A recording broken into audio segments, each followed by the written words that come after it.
Welcome, welcome, welcome. It's another day of Coach to Influence, and today I am absolutely thrilled to have Melina Giakas. I know I butchered that. If not, thumbs up for me. Who is managing sales enablement at Clay. And she is going to talk through something amazing today. Very often, sellers have to come across having to redesign new ways of selling, new methods, new processes that they need to build into their business. And like most sellers, they look at it and they dismiss it out of hand.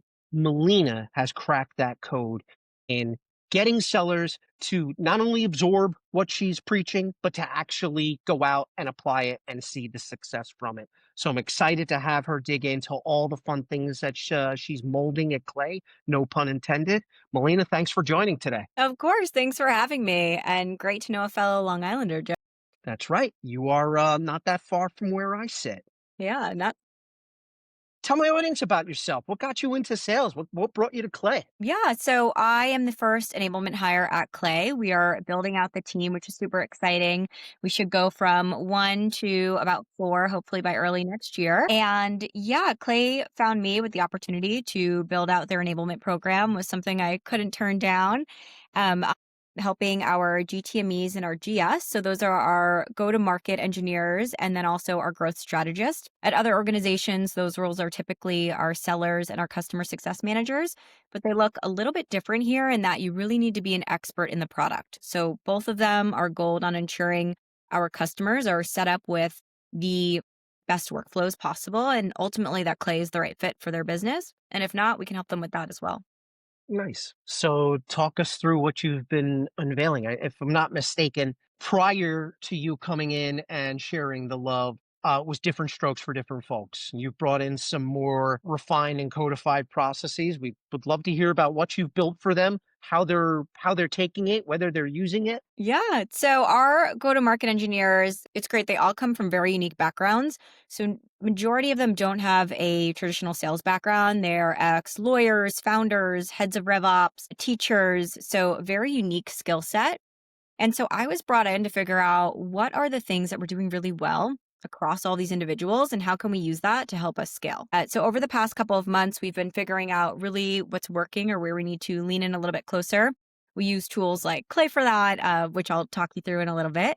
But ultimately, one that we knew that we needed to codify a bit was our sales process. So we had a lot of great things happening in pockets. So ultimately, what we did is interviewed our top performers to figure out what are you doing that's getting your opportunities to close?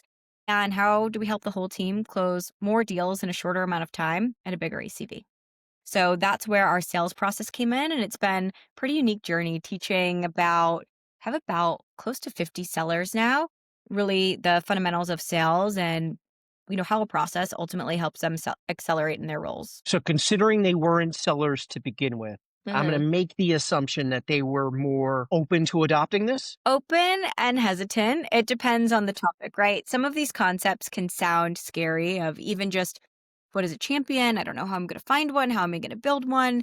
But then ultimately, when you sit down with them and talk through, tell me about your best deal. Tell me about someone that you knew was in your corner and helping you give you the blueprint of everything you needed to do at that organization. Or talking for you and about Clay when you weren't there. Tell me about that person. They know all of these things. There's just not always an awareness that they are doing it. So it's helping them build that confidence and see for themselves that we might call it something else in sales, right? We might call it a champion or a decision process or even a map we were talking about yesterday, which sounds like this intimidating new process, but it's things that they're already doing well right now and figuring out, great, how can we drive that for every single one of your opportunities? Because that thing you're doing is the one that matters. Do you feel that that codification is something that they're openly adopting, or is there still a little pushback on it? There's always pushback on new processes, right? But the ones that are doing the best are the ones that really find value in having that guidance. Appreciate that. What brought you into sales enablement? So I've been sales enablement probably about 8 years now. I was a customer success manager and I loved teaching my customers. I loved QBRs. That was my favorite part of my role. When Wait, what? QBRs were a favorite part of your role?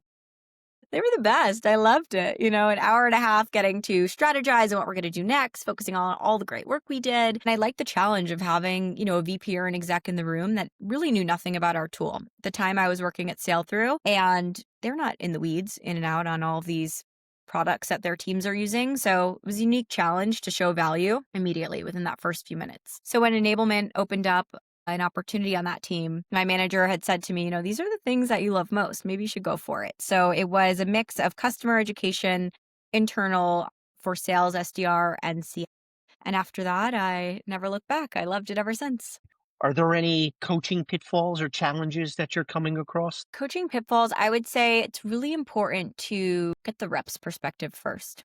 Understand if they know where they're at, right? What do you think is going well? Where do you think we need to improve?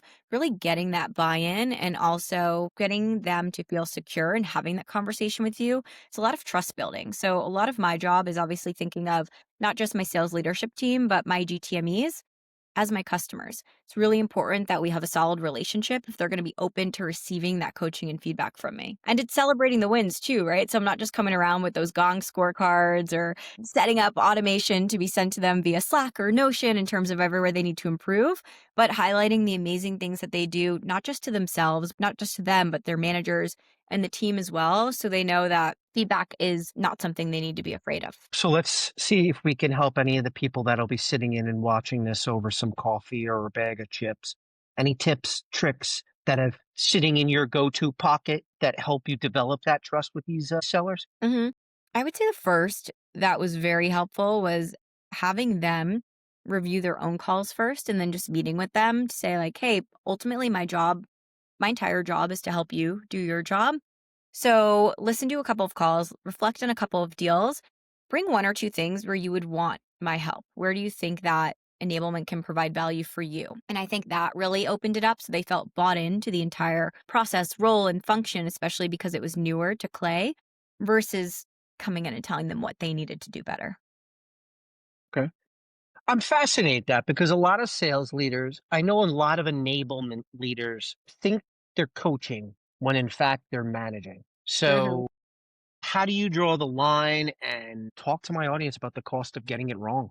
I mean, coaching as well as trying to get them solve on their own, right? So it's talking them through if they're coming to me for an answer. Like to your point, I'm not their manager. So it's helping set them up with the skills that they need to go ahead and excel on that call. Also, from a coaching standpoint, managers are so tied up in bandwidth.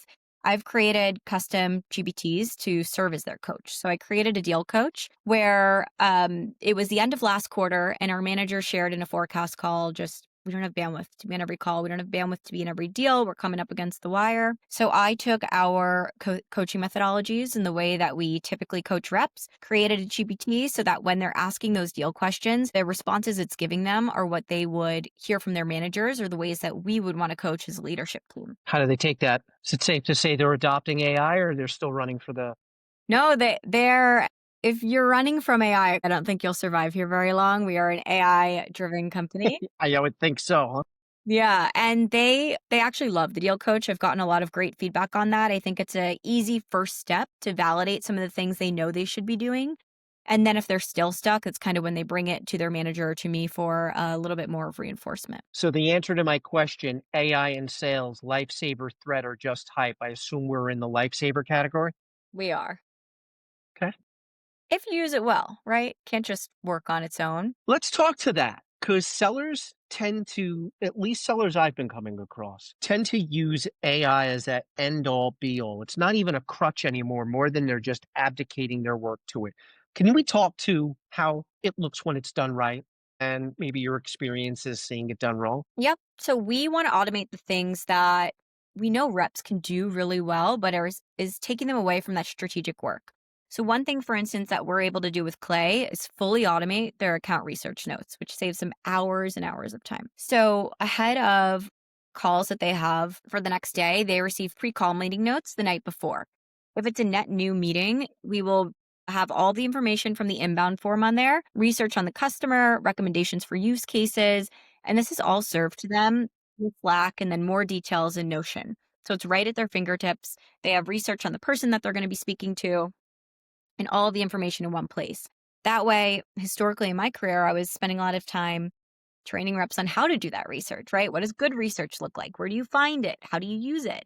Now we're jumping ahead to just the strategy behind. Now you have this gold research. What are you going to do with it? So that's one way I've seen it done well, is figuring out what are the things that we actually don't need a person hands on keyboard to be doing. It's more what they do with the information once they receive it. Where it gets to be a little tricky, or at least where I start to pull back a little bit in terms of how I'm leveraging AI, is does my team really understand this core concept before I go ahead and use AI to automate it? So, MedPick, for instance, we work with a lot of customers to fully automate MedPick throughout the deal cycle. Since we have a newer sales organization and they don't have that experience in MedPick or following a sales process, we're very particular about which fields we automate for them. So, champion, for instance, I've gotten feedback from my GTMEs like, you know who the champion is. It's so easy to tell. We could find it in a second. Why do I need to go and input it and find that champion? And it's because we want to ensure that they really understand what makes a good champion and are they testing their champion rather than just getting that information from AI and relying on it. You find that a lot, that there's more of a reliance rather on the tool rather than on the skill set. If they Because don't, I love what you're doing around research, and I agree. It takes tons of hours away from a seller, but are you doing them a service by removing a skill that they need to know how to do? so they still need to know how to research. So when they get that, it's often not fully that they could just use that. They're going to have to spend a couple minutes making sure that there's anything else in there that's missing. But research in particular, I don't find that a skill gap on the team and the ability to find the information and know what they need.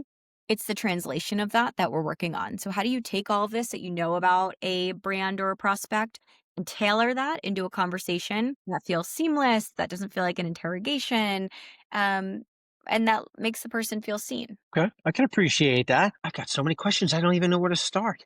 How do you use it? So that's what I would like to know from you. How are you using it? How do I use AI? I use it to keep me from making very poor jokes on LinkedIn.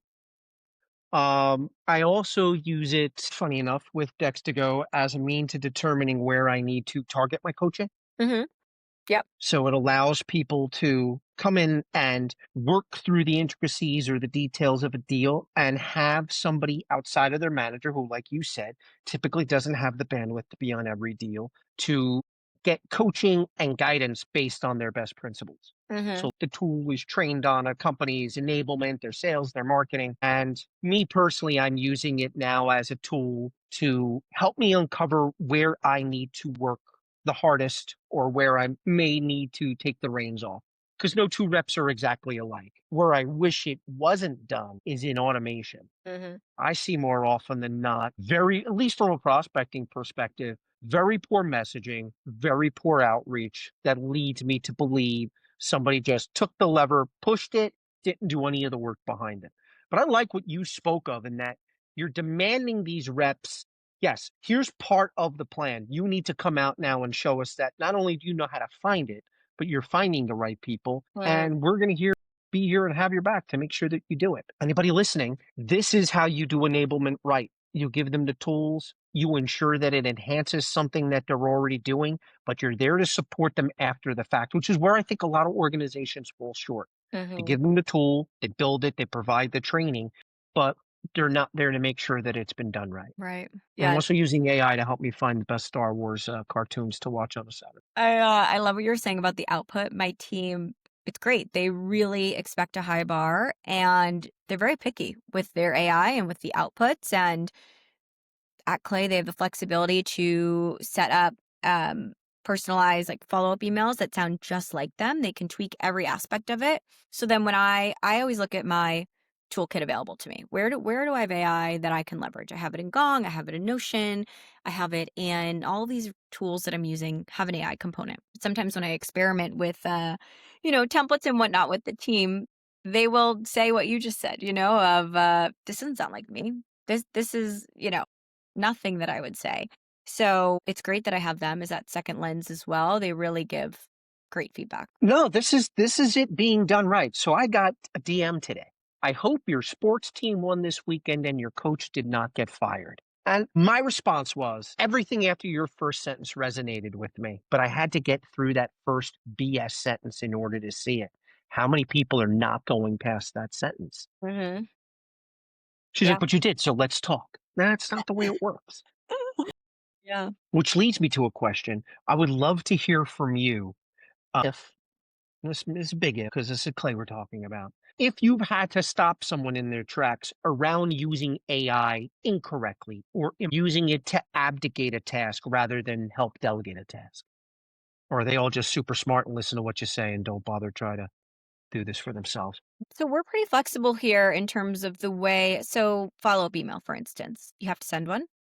I have 3 different ways you can send it. If you choose you wanna set it up via a separate AI workflow that works for you, that's fine, as long as the note gets sent. So we're less strict about how they're sending it. I don't know if that answers the question. Yeah, we're pretty locked down in terms of the automation workflows that we create, we're setting up for them.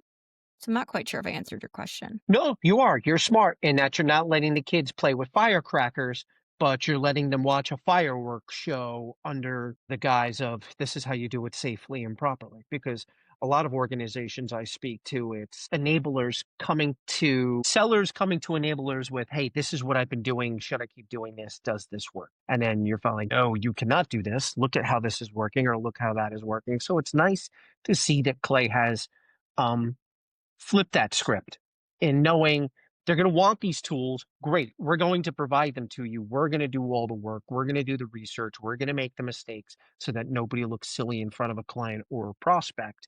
And it's refreshing to hear it. It's actually destroyed like half of the questions that I had for you.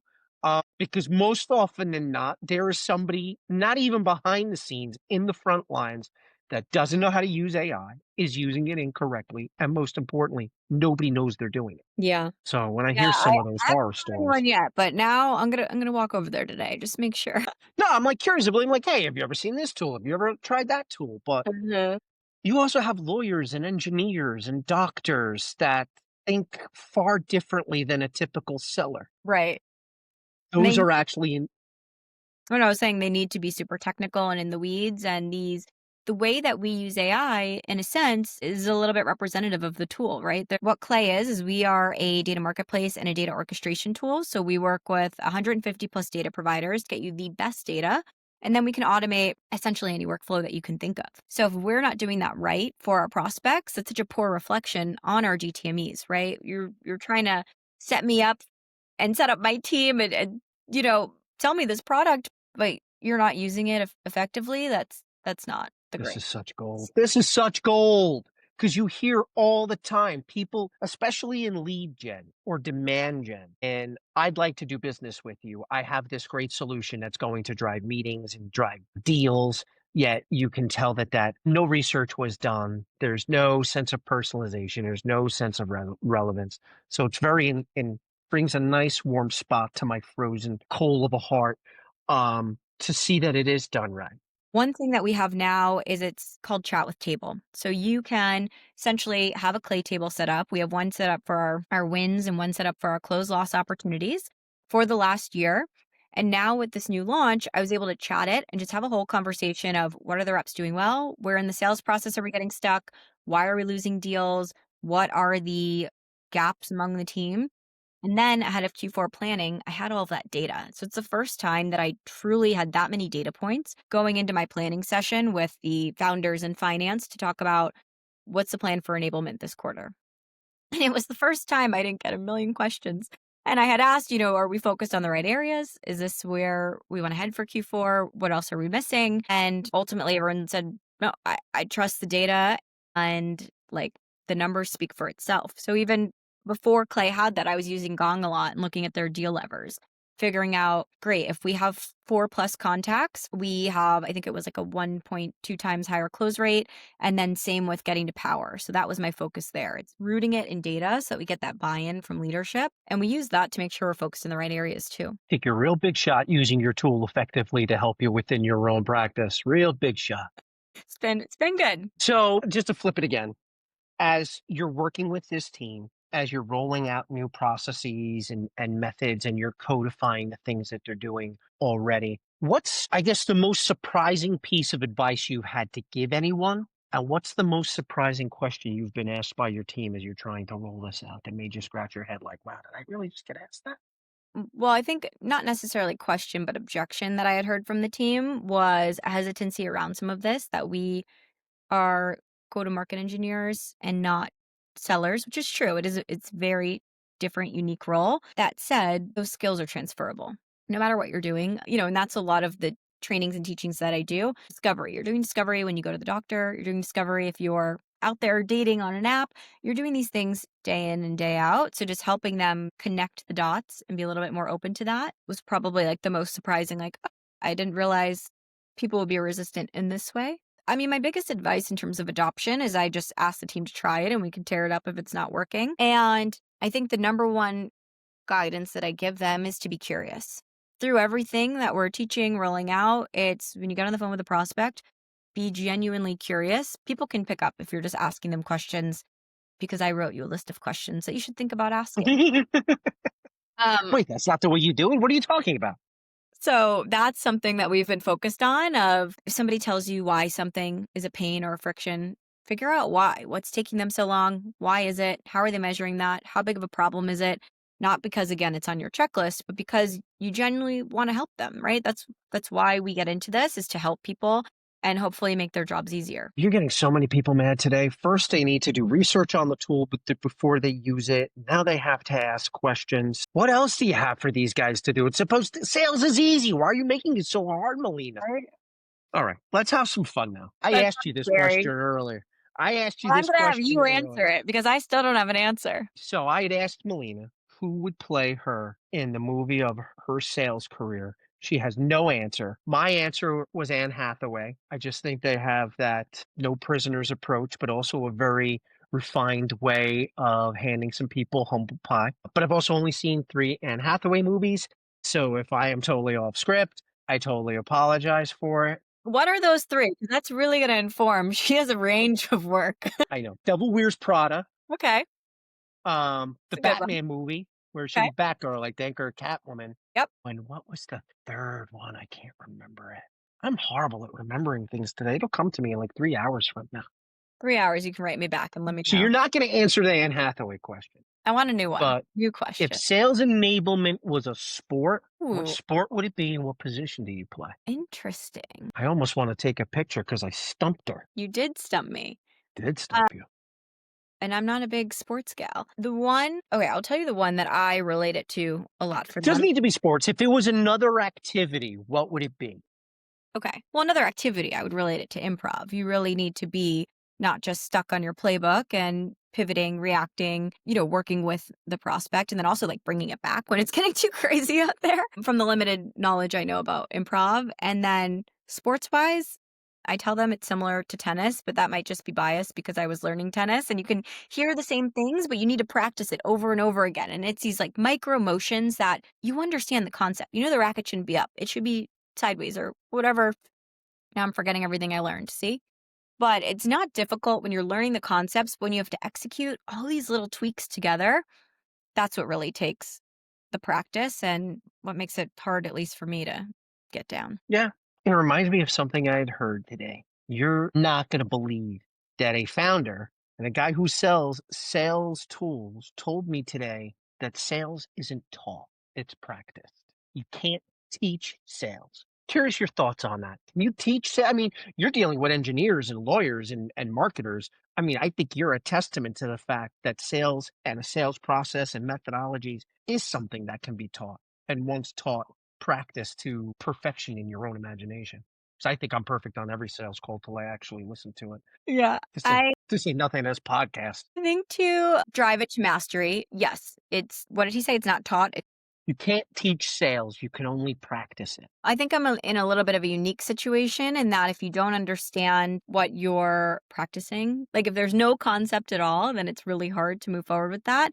So I think teaching the core, just basic, you can't learn in a classroom. That's right. If I could tell you how to execute a great deal, you're not going to learn it until you actually go and are living that and learning from your own experiences. That said, you do need that Google Maps to at least help you understand the direction that you're headed. And then from there, I mean, you're right. I could tell you what a champion is, but the reason I just had all of my GTMEs come by my desk and tell me about one champion they're working with, is because they had that feeling. They actually lit up when they were telling me about this person that's helping them and driving them in these ways, and here's why they're a champion. I want them to remember that feeling because they're going to remember that more than a slide that I had in a room. Talk about doing it the right way. So, for any sales enablement people out there, people that are looking to get into the sales enablement game, this is your Bible. This is your Torah, it's your first 5 books of the Bible on how to do enablement right. Considering you deal with a lot of non traditional sellers, what's the biggest pet peeve you have? Is there a sales buzzword they're using that you wish would just disappear forever? Like, guys, you've got to get this term out of your brain. My pet peeve is I do have a lot of people that really want to learn and better themselves, but then they don't make the time to come engage in the opportunities. That is a pet peeve of mine. Come, let us know what you're looking for, or just, if you're in the room, participate, right? Laptop down, you're engaged. That's what's going to help you. There's a reason why some of your peers are accelerating more in these areas because they're coming and dedicating the time. So if you're not focused in the room, you're only hurting yourself. And then the thing I would wish that they would stop saying is My sometimes favorite we take part. the words and we use them literally, and it is so hard to hear on a call when we ask about the economic buyer or we ask about how would you quantify that pain. So it's taking, once in a while, once in a blue moon, it's helping everyone understand how would you say this every day? Here are the concepts, but how do you say it if you're talking to just a friend or anyone, a prospect, and how do you translate that? Okay.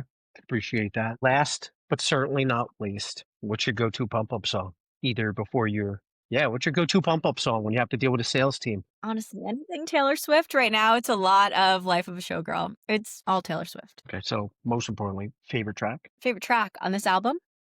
Yeah. Right now, it's Father Figure. Okay. All Yeah. right. And Very Honey. I interesting. know. Not, Honey's my favorite. yeah, Honey's great. You're a Swiftie? Thanks to, I am a Swiftie. There we go. Um, Melina, I can't thank you enough. This has been a thrill. It's very rarely that I get to speak to somebody that is building out something that is actually getting adopted and seeing success with it. So I'll golf clap that Thank you. and continue with the great work. This is super exciting what you're doing. If you are at Clay right now and you are in anything resembling their non-sales sales function, you better get on a bended knee and thank this woman for the work that she is doing because the grass is not any greener anywhere. So it's so great getting to know you. And I actually hope to see you out Port Jeff. Now I know somebody out that way. It's your world. I just live in it. Do we want to shout out any of your GTM engineers? Great work Oh, that they're doing. all of them. I can't pick any favorites, but honestly, it has been so amazing to work with this team and this leadership team as well. They are so up for any new idea. They really are super engaged and eager to learn. I just really honestly appreciate all of them and the amazing work that they're doing. And she's not talking BS. I mean, they literally have a role on their site today called Create Your Own Role. Oh, Melina, thank you so much. This has been a thrill. just thank you. My pleasure.